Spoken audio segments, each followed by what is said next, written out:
नमस्कार, आप देख रहे हैं पब्लिक लाइव न्यूज़ और आपके साथ हूँ राजेश विश्वकर्मा। एक बड़ी खबर की शुरुआत करते हुए आपको बता दें कि गुजरात की आर्थिक राजधानी सूरत, जहां पर जिसे टेक्सटाइल का हब माना जाता है, ऐसे में रिंग रोड पर आई हुई टेक्सटाइल मार्केट में हमेशा फ्रॉड और चीटिंग का जो मामला है वो देखने को मिलता है। दरअसल ऐसे कई मामले हैं जो पिछले कुछ दिनों से लगातार पुलिस के रजिस्टर पर दर्ज हुए थे और इसीलिए पुलिस कमिश्नर अजय तोमर साहब ने इस पूरे मामले को लेकर बेहद गंभीर थे।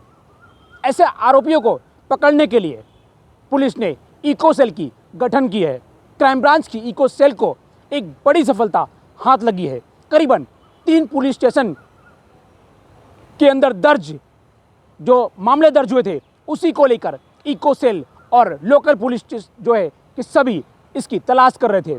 ऐसे में व्यापारियों को करोड़ों का जो है साथ चीटिंग और व्यापारियों के साथ जिस तरह से धोखाधड़ी का आरोप लग रहा था, कहीं ना कहीं सूरत के ही रहने वाले कई ऐसे व्यापारी हैं जो दलालों के साथ मिलकर व्यापारियों को लाखों का या करोड़ों का चूना लगा रहे थे। इसी मामले में इको सेल की जांच की शुरुआत हुई थी। क्राइम ब्रांच की इको सेल की जो टीम है लगातार उन आरोपियों को पकड़ने की तलाश कर रही थी।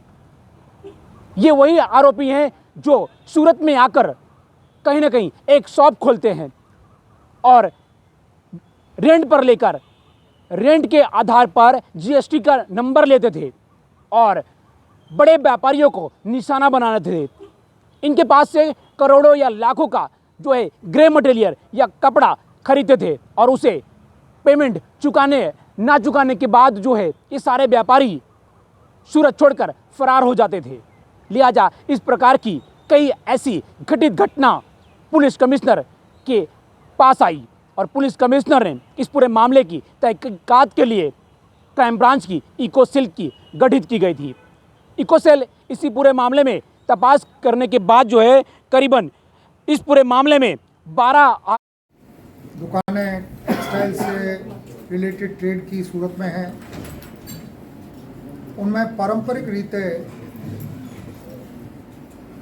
1 वीक, 15 दिन, महीना, 3 महीने के उधार पे माल बेचा जाता है और इस पारंपरिक पद्धति का गैर लाभ लेते हुए काफ़ी तत्व इस तरह से व्यापारियों से माल लेते हैं उधार पे और उसके बाद वो अपनी दुकान बंद करके, अपना फ़ोन बंद करके गायब हो जाते हैं।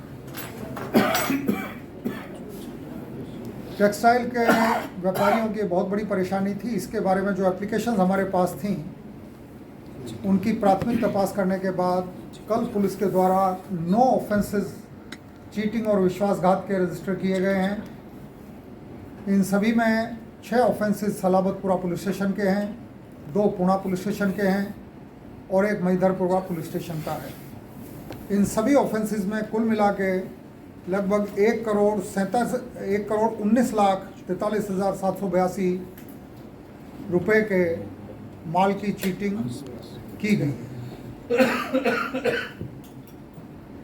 इन सभी में मोडस ऑपरेंडाई लगभग एक जैसा है।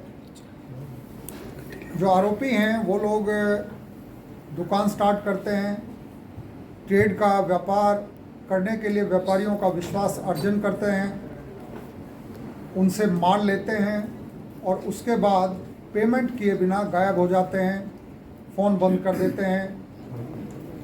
तो सलाबतपुरा पुलिस स्टेशन के इस तरह से 6, पुणा के 2 और महिधरपुरा का 1 ऑफेंस रजिस्टर किया गया है। इनमें से सलाबतपुरा के एक केस में महेंद्र सिंह एलियास रवि जो राजस्थान जालोर का रहने वाला है, दूसरा मनीष भूपत भाई वावड़िया जो मूल लाठी जिला अमरेली का रहने वाला है और किया गया है। इसके साथ साथ सलाबतपुरा के एक और केस में दिलीप सत्यदेव वर्मा जो चावड़ी बाज़ार दिल्ली में रहता है और मूल फरीखाबाद यूपी का रहने वाला है, उसको भी अरेस्ट किया गया है। पूना पुलिस स्टेशन के एक ऑफेंस में रवि वल्लभ भाई वाघेला, जो Keval Dham apartment Lakshmi park society Sitanagar Poona गांव में रहता है और मूल भावनगर डिस्ट्रिक्ट तलाजा का रहने वाला है। पूना के ही एक और केस में 2 आरोपियों को अरेस्ट किया है। पार्थ दिलीप भाई पटेल, जो बालाजी बंगलोज ओमनगर डिंडोली सूरत का रहने वाला है और ओरिजिनली ऊंझा तालुका जिला महसाणा का रहवासी है। दूसरा इसी केस में आकाश मुकेश भाई पटेल को अरेस्ट किया है, जो हाल में बमरोली सूरत में रहता है और मूल रामपुरा तालुका विसनगर जिला महसाणा का रहवासी है। तो इस तरीके से टेक्सटाइल के व्यापारियों की चीटिंग और विश्वासघात करके जो आरोपी भागते हैं, उनके विरुद्ध में पुलिस के द्वारा एक ही दिन में 9 ऑफेंस रजिस्टर करके कई आरोपियों को पकड़ लिया है। बाकी आरोपियों को पकड़ने के लिए हमारी प्लान्ड तरीके से टीमें रवाना कर दी गई हैं। ये हिंदुस्तान के किसी भी कोने में आरोपी जाएंगे, सूरत शहर पुलिस उनको वहां जाके अरेस्ट करके लेके आएगी।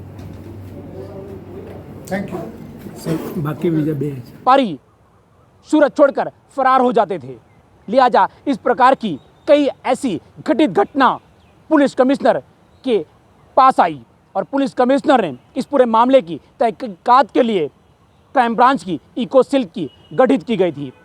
इको सेल इसी पूरे मामले में तपास करने के बाद जो है करीबन इस पूरे मामले में 12 आरोपी को गिरफ्तार किया गया है। दरअसल ये सारे आरोपी इसी मामले में यानी कि छेतरपिंडी और धोखाधड़ी मामले में गिरफ्तार हुए हैं। करोड़ों के ग्रे मटेरियल और कपड़े खरीदने के बाद ये पेमेंट नहीं चुकाते थे और वहाँ पर दुकानें बंद कर फरार हो जाते थे। यही पूरा मामला है और सूरत में इसी, क्योंकि टेक्सटाइल का हब कहा जाता है, यहीं से लोग जो है कहीं ना कहीं अपना सपना लेकर सूरत में आते हैं और सपना साकार करने के लिए कई ऐसे धोखाधड़ी के शिकार हो जाते हैं। यही वजह है कि सूरत में हमेशा कहीं ना कहीं पुलिस इस पूरे मामले में चौकन्नी रहती है और सूरत पुलिस हर बार यही मामले में कई आरोपी को गिरफ्तार भी कर चुकी है और लाखों का जो कपड़ा है वो भी सूरत इको सेल ने जब्त किया है। इस पूरे मामले में अब आगे क्या कुछ इको सेल जांच करती है, पड़ताल करती है और कितने लोग इसमें शामिल हैं, इसकी जल्द जो है पुलिस अब जांच करेगी और आगे कितने लोगों को गिरफ्तार करती है ये देखने वाली बात होगी। सूरत से राजेश विश्वकर्मा, ब्यूरो रिपोर्ट, सूरत।